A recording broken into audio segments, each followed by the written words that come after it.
Le jour des funérailles de mon père s'est levé froid et gris, un temps adapté à ce qui allait devenir le moment le plus décisif de ma vie. Je me tenais devant le miroir, ajustant ma simple robe noire, la meilleure que je pouvais me permettre avec le salaire d'assistante de recherche, tandis que les mots de ma demi-sœur Vanessa, prononcés la veille lors de la veillée, résonnaient dans ma tête. « Hug, Sarah ? Tu ne pourrais pas au moins faire semblant de t'habiller correctement ? C'est déjà embarrassant assez d'avoir à te voir ici. » Mon père, le docteur David Chen, un brillant scientifique, selon ma belle-mère Isabella, une déception pour la famille, était mort subitement d'une crise cardiaque dans son petit laboratoire en périphérie de la ville. Le même laboratoire où il avait passé d'innombrables nuits après avoir été chassé de la maison familiale il y a 5 ans, lorsqu'Isabella avait décidé que son obsession pour les expériences ratées était trop lourde à supporter. Les funérailles avaient lieu au domaine familial des Chênes, un manoir immense qui avait autrefois été ma maison d'enfance.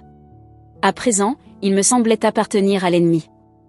En franchissant les portes ornées, les souvenirs me submergeaient, papa me donnant des cours de chimie dans la cuisine, menant des expériences avec du bicarbonate de soude et du vinaigre, ses yeux s'illuminant lorsque je lui posais des questions sur ses recherches. Eh bien, regarde qui a décidé de se présenter, la voix d'Isabella me sortit de ma rêverie. Elle se tenait en haut des escaliers en marbre, une vision en noir de créateur, la main parfaitement manucurée reposant sur la rampe. À côté d'elle, ma demi-sœur Vanessa esquissait un sourire narquois.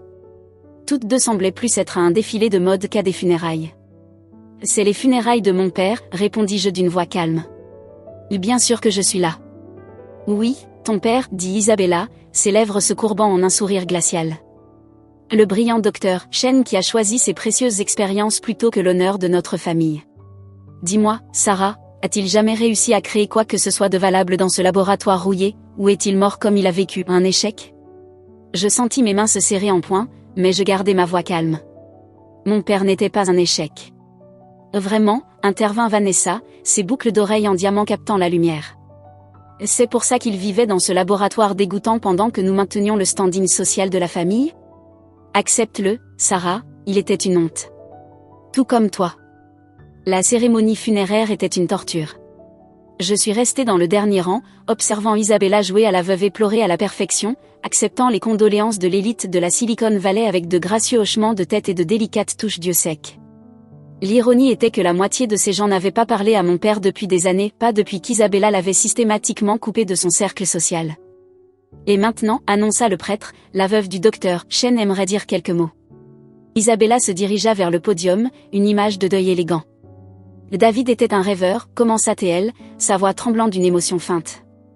Peut-être trop un rêveur. Il a choisi de poursuivre ses idées uniques plutôt que de se concentrer sur notre entreprise familiale. Mais c'était un homme bon, à sa manière. Je voulais crier. Cette femme n'avait aucun droit de parler de mon père.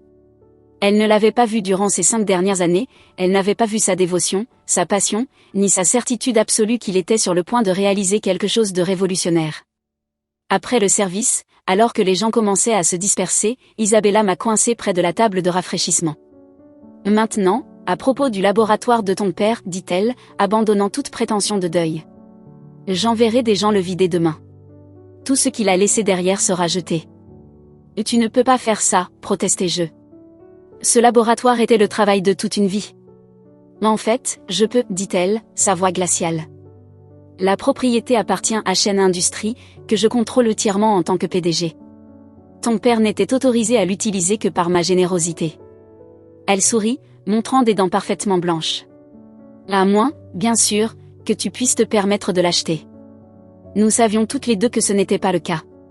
Mon salaire en tant qu'assistante de recherche ne couvrait même pas mon loyer dans un petit appartement. Je pensais bien, continua Isabella. Ne t'inquiète pas, je ferai jeter ses affaires avec tout le respect qu'elle mérite. Elle marqua une pause, examinant sa manucure. Oh, et Sarah, ne pense même pas à revenir à la maison. Maintenant que ton père est parti, il n'y a vraiment aucune raison pour nous de maintenir une quelconque apparence de liens familiaux. Je partis des funérailles, les larmes me brûlant les yeux, mais je refusais de les laisser couler. Plutôt que de rentrer chez moi, je me rendis directement au laboratoire de papa. Le petit bâtiment industriel semblait délabré comparé au manoir, mais pour moi, il avait toujours ressemblé davantage à un chez-moi que cette maison froide et parfaite. Utilisant ma clé, la seule chose que papa m'avait insisté pour que je garde, j'entrai dans le laboratoire. L'odeur familière du métal et des produits chimiques m'entoura comme une couverture réconfortante. Tout était exactement comme il l'avait laissé, des équations griffonnées sur des tableaux blancs, des écrans d'ordinateur affichant des structures moléculaires complexes, et son vieux carnet en cuir posé sur la table de travail principale. Ce carnet. Papa l'emportait partout, prenant constamment des notes, dessinant des diagrammes, et marmonnant à propos de trouver la bonne séquence. Isabella l'avait toujours moqué, le qualifiant de livre des échecs. Avec des mains tremblantes, je le pris. Le cuir était usé par les années d'utilisation, les pages cornées et tachées de café. En l'ouvrant, une lettre tomba, adressée à moi, écrite de la main de mon père. « Ma chère Sarah, commençait-elle. Si tu lis ceci, quelque chose m'est arrivé. Je veux que tu saches que tout ce pourquoi j'ai travaillé, tout ce que j'ai sacrifié, ce n'était pas en vain. Les formules dans ce carnet, elles fonctionnent. La séquence de stabilisation moléculaire est complète. Mais il y a des gens qui tueraient pour cette technologie, des gens qui ne comprendraient pas l'importance de l'utiliser de manière éthique. C'est pourquoi je n'ai jamais pu en parler à Isabella ni la rendre publique avant qu'elle ne soit prête. » Mes mains se mirent à trembler en lisant plus loin. Les expériences ratées qu'Isabella se moquait étaient des tests préliminaires pour une technologie révolutionnaire de capture du carbone, un processus qui pourrait littéralement extraire les gaz à effet de serre de l'atmosphère et les convertir en énergie propre. Si cela fonctionnait, cela vaudrait des milliards, voire des trillions. Mais plus important encore, cela pourrait aider à sauver notre planète en perdition. En parcourant le carnet, ma formation scientifique entra en jeu. Je réalisai que papa avait réussi. Les formules étaient élégantes, la science solide. Il avait résolu des problèmes qui avaient déconcerté les chercheurs pendant des décennies. Pendant des décennies, ce n'était pas le travail d'un échec, c'était du génie. Un bruit à l'extérieur me fit sursauter. Des phares balayèrent les fenêtres alors qu'une voiture se garait. La panique m'envahit lorsque je me souvenus des paroles d'Isabella, elle envoyait des gens pour vider le laboratoire. Ils étaient en avance. Je devais agir vite. Je vis le vieux portable de papa sur son bureau. Il m'avait toujours dit qu'il contenait ses fichiers les plus importants. Le saisissant ainsi que le carnet, je cherchais frénétiquement autour du laboratoire. Que risquait-il de détruire? Qu'est-ce que je devais sauver? Les voix à l'extérieur me poussèrent à l'action. Je repérai les disques durs externes de papa dans un tiroir, ceux-là aussi allèrent dans mon sac. Puis je remarquai un petit coffre sous son bureau, un que je n'avais jamais vu auparavant. La combinaison, qu'est-ce que papa aurait utilisé? D'autres voix, de plus en plus proches. Des clés qui tintaient. Mes doigts tremblants essayèrent ma date de naissance. Rien.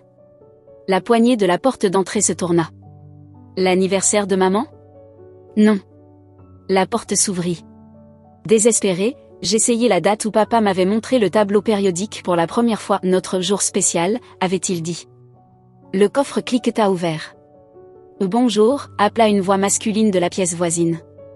À l'intérieur du coffre se trouvait une seule clé USB étiquetée de la main de papa et une petite pile de papier ressemblant à des demandes de brevet. Je pris tout, le fourrant dans mon sac, et cherchai frénétiquement une issue de secours. La porte arrière, papa l'avait toujours laissée déverrouillée pour les sorties d'urgence lors des expériences dangereuses. Je m'échappai juste au moment où les lampes de poche illuminèrent l'espace principal du laboratoire. Dans l'obscurité, je courus vers ma voiture garée au coin de la rue. Alors que je m'éloignais, je vis des hommes en costume sombre entrer dans le laboratoire, portant des boîtes et du matériel. Isabella ne se contentait pas de vider le laboratoire, elle le fouillait. Elle savait.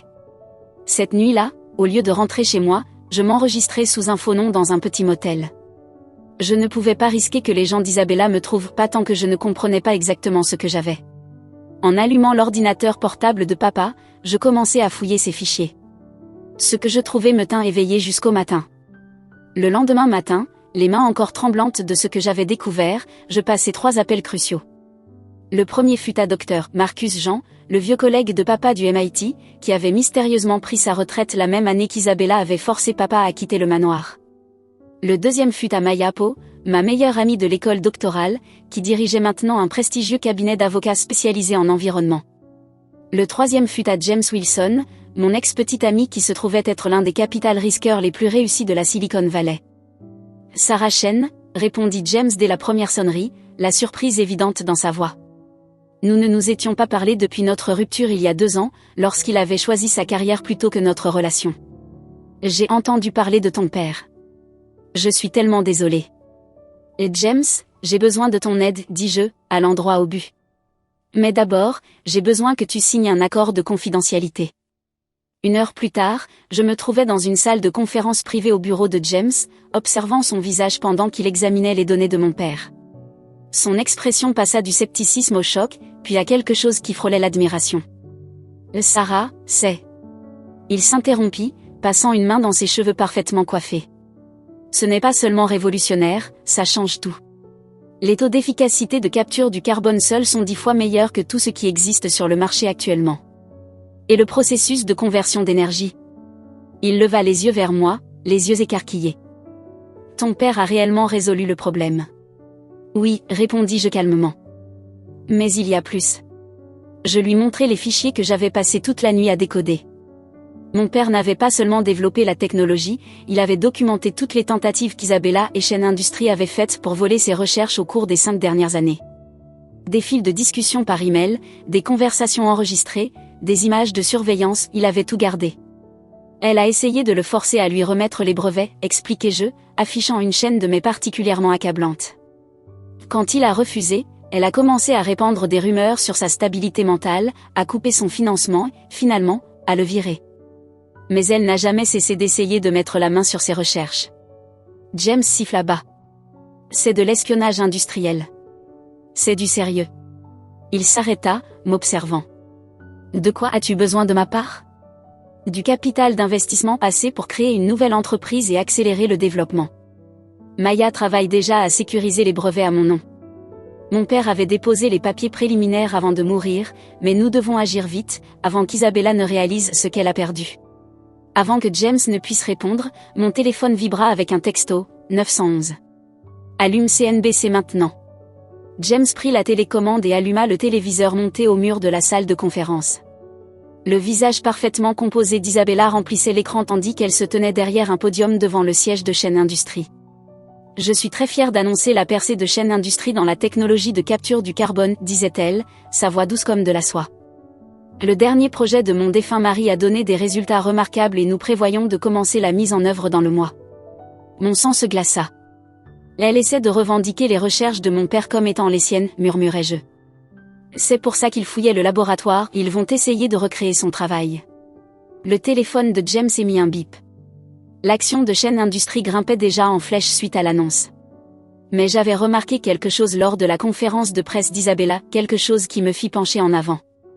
La séquence de stabilisation moléculaire, expliquait-elle aux journalistes, permet des taux de capture du carbone sans précédent. Mais sa description était incorrecte, complètement incorrecte. Ils n'avaient pas les vraies recherches de mon père, ils avaient les fragments de notes qu'ils avaient trouvés dans le laboratoire et ils bluffaient. Mon téléphone sonna. C'était le docteur Jean, j'ai vu la conférence de presse, dit-il sans détour. Elle est désespérée, Sarah. Chaîne Industries est en difficulté. Ils ont couvert des pertes massives pendant des années en utilisant des comptabilités créatives pour cacher leurs projets ratés. Ton père le savait, c'est pourquoi Isabella voulait tellement ses recherches. Elle a besoin d'une victoire pour maintenir l'entreprise à flot. Un plan commença à se former dans mon esprit. Docteur Jean, en combien de temps peux-tu constituer une équipe de recherche pour la fille de David? Donne-moi 48 heures. Les 2 semaines suivantes furent un tourbillon d'activités. Tandis qu'Isabella se délectait de l'attention médiatique, nous travaillions en secret. James nous obtint un espace de laboratoire dans une installation non marquée en dehors de la ville. Maya déposa des brevets et des marques sous une série de sociétés écrans pour éviter la détection. Le docteur Jean constitua une équipe de brillants scientifiques, tous évincés de Chaîne Industries au fil des ans. Mais nous avions un problème. Bien que nous ayons les recherches de mon père, nous avions besoin de preuves qu'Isabella avait activement tenté de les voler. Les preuves sur l'ordinateur portable de mon père n'étaient pas suffisantes. Nous avions besoin de documentation récente sur leur espionnage industriel. C'est là que la cupidité de Vanessa s'avéra utile. Ma demi-sœur m'appela à l'improviste, sa voix d'une douceur exagérée. Sarah, chérie. J'ai réfléchi à quel point nous avons été horribles avec toi. Laisse-moi me racheter en t'invitant à déjeuner. Je savais que c'était un piège, mais j'acceptais quand même. Le restaurant qu'elle avait choisi hurlait « Vieil argent, bois sombre et lustre en cristal ». Vanessa était déjà là, portant une tenue qui coûtait probablement plus que mon salaire annuel. Je me sens terrible pour la façon dont les choses se sont terminées lors des funérailles, commença-t-elle, faisant signe pour du vin. Et je veux t'aider. M'aider, demandai-je, haussant un sourcil. Bien sûr. Je sais que les choses doivent être difficiles pour toi en ce moment, financièrement parlant, et... Elle se pencha en avant, comme pour me confier un secret. Je sais que tu as quelque chose que maman veut, quelque chose du laboratoire de ton père. Ah, voilà. Si tu nous aides à recréer les recherches de ton père, maman est prête à être très généreuse. Gênée, généreuse à 7 chiffres. Je pris une gorgée de vin, prenant mon temps. Et si je refuse? Le sourire de Vanessa devint acéré. Ne sois pas difficile, Sarah. Maman obtient toujours ce qu'elle veut, d'une manière ou d'une autre. Ce qu'elle ignorait, c'est que j'enregistrais chaque mot. Cet après-midi-là, je retrouvai Maya pour revoir l'enregistrement. C'est bien, dit-elle, mais il nous faut plus. Nous avons besoin de preuves qu'Isabella savait que son annonce était fausse. Je peux peut-être aider avec ça, dit une voix calme depuis la porte.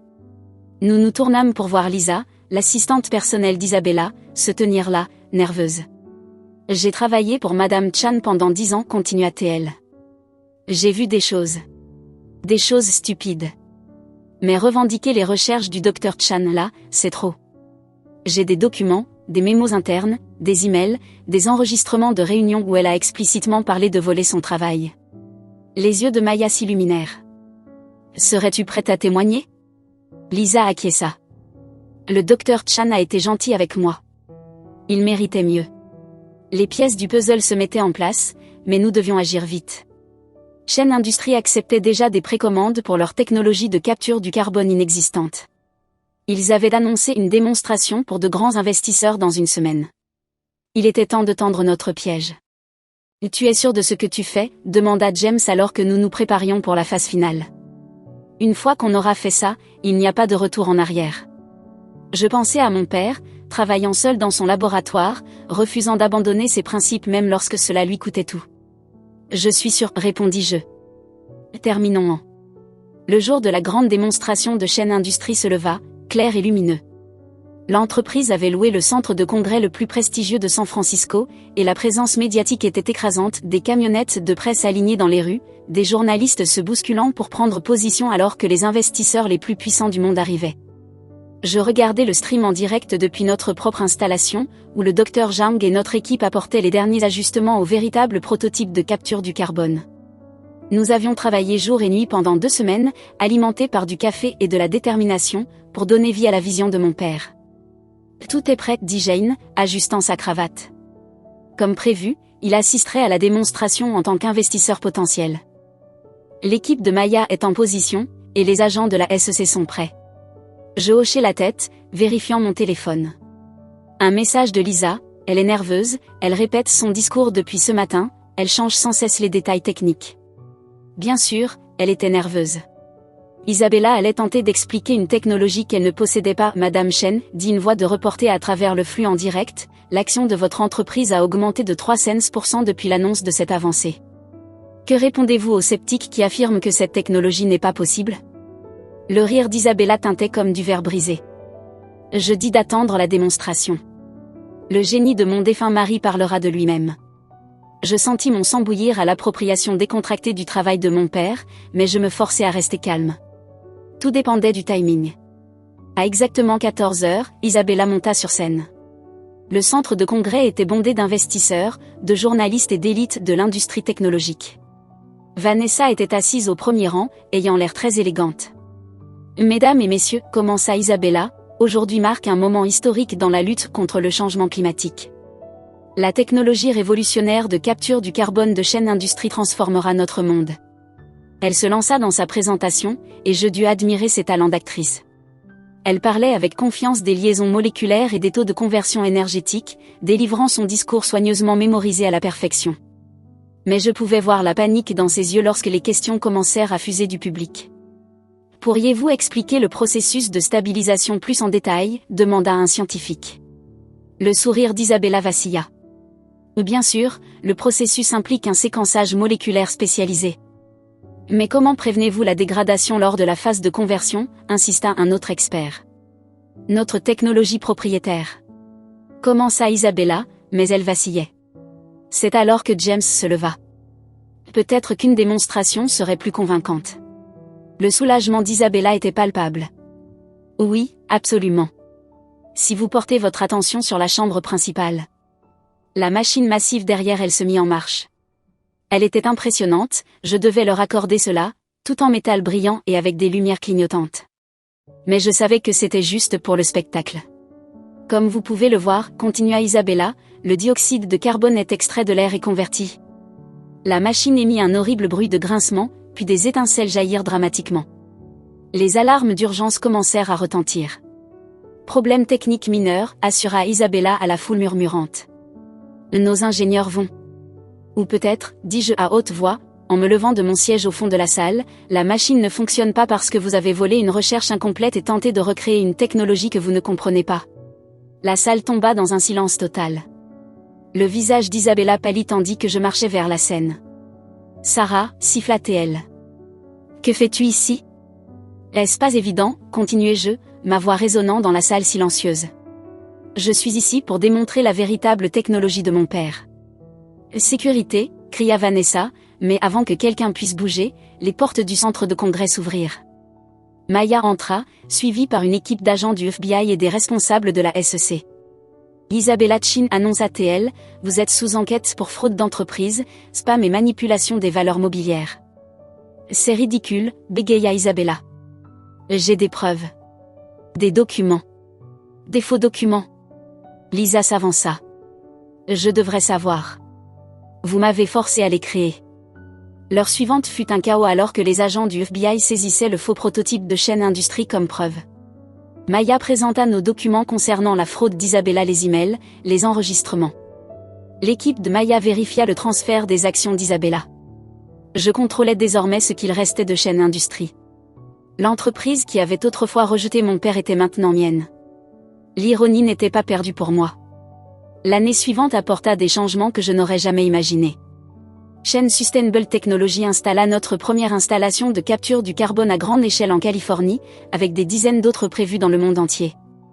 La technologie fonctionnait mieux que ce que mon père avait même prédit, offrant un réel espoir dans la lutte contre le changement climatique.